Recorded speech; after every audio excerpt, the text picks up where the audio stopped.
नमस्कार दोस्तों, वॉक पे चर्चा में आपका स्वागत। लंदन में ग्रूमिंग गैंग्स की चर्चा पुनः गर्म हो गई है। ऐसा नहीं कि लोगों को पता नहीं था। ये करीब एक दशक से ज़्यादा पुरानी घटनाएं हैं और जिन 12-13 साल की लड़कियों को तब ग्रूम किया हो गया होगा, वो आज 22, 25, 26, 30 साल की में भी महिलाएं होंगी, युवतियाँ होंगी। उनका ट्रॉमा, उनका माइंडसेट, उनके साथ हुई ट्रेजिडी पे पूरा ब्रिटेन खामोश है, क्योंकि लेफ्टिस्ट नेटवर्क, लाल जिहाद नेटवर्क पूरा इन्वॉल्व है और ये जो बेनिफिट्स हैं ये पूरे डीप स्टेट के अकाउंट तक पहुंचे होंगे।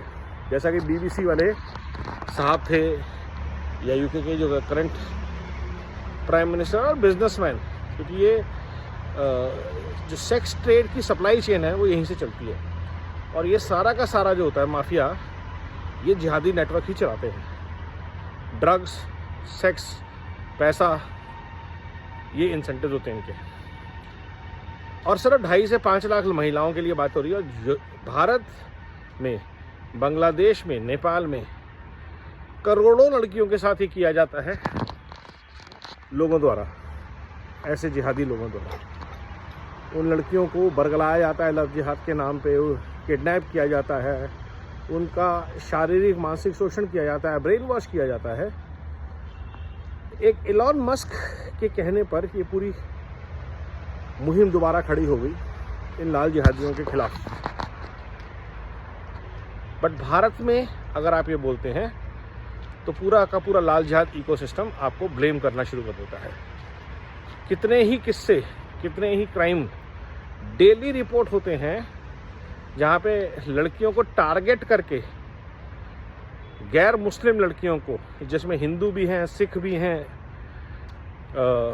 क्रिश्चियंस भी हैं, उनको टारगेट किया जाता है, उनको उनकी फैमिली से अलग किया जाता है, हॉस्टल में पढ़ रही लड़कियों को टारगेट किया जाता है और फिर उनको ग्रूम किया जाता है। ब्रिटेन की भाषा में शारीरिक शोषण बोलना, सेक्सुअल असॉल्ट बोलना पॉलिटिकली इनकरेक्ट है।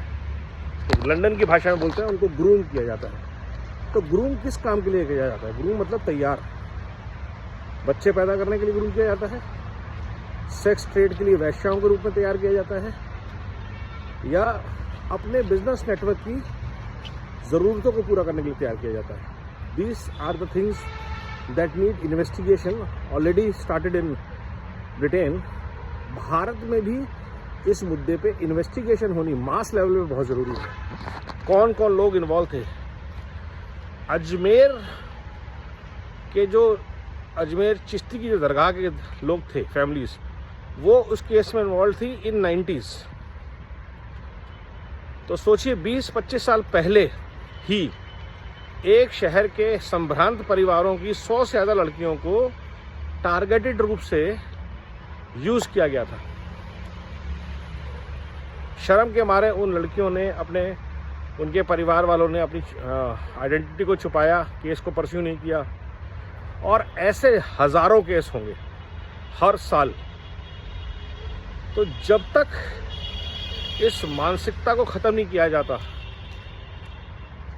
ग्रूमिंग वाली मानसिकता को, सेक्सुअल असॉल्ट वाली मानसिकता को, महिलाओं को सिर्फ एक काम के लिए यूज़ करने की मानसिकता को, तब तक किसी देश, किसी समाज, किसी धर्म का उद्धार नहीं हो सकता।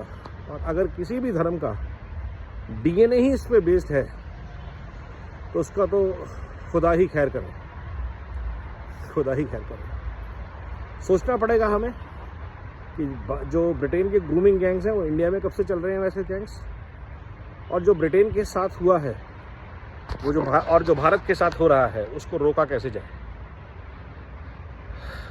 अंग्रेज अपनी सभ्यता, अपनी संस्कृति के खुद जिम्मेवार हैं, वो भी चुप हैं।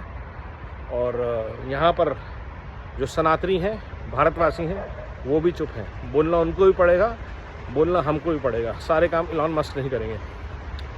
सोचिए, जागिए। नमो भारत, वंदे मातरम, जय हिंद।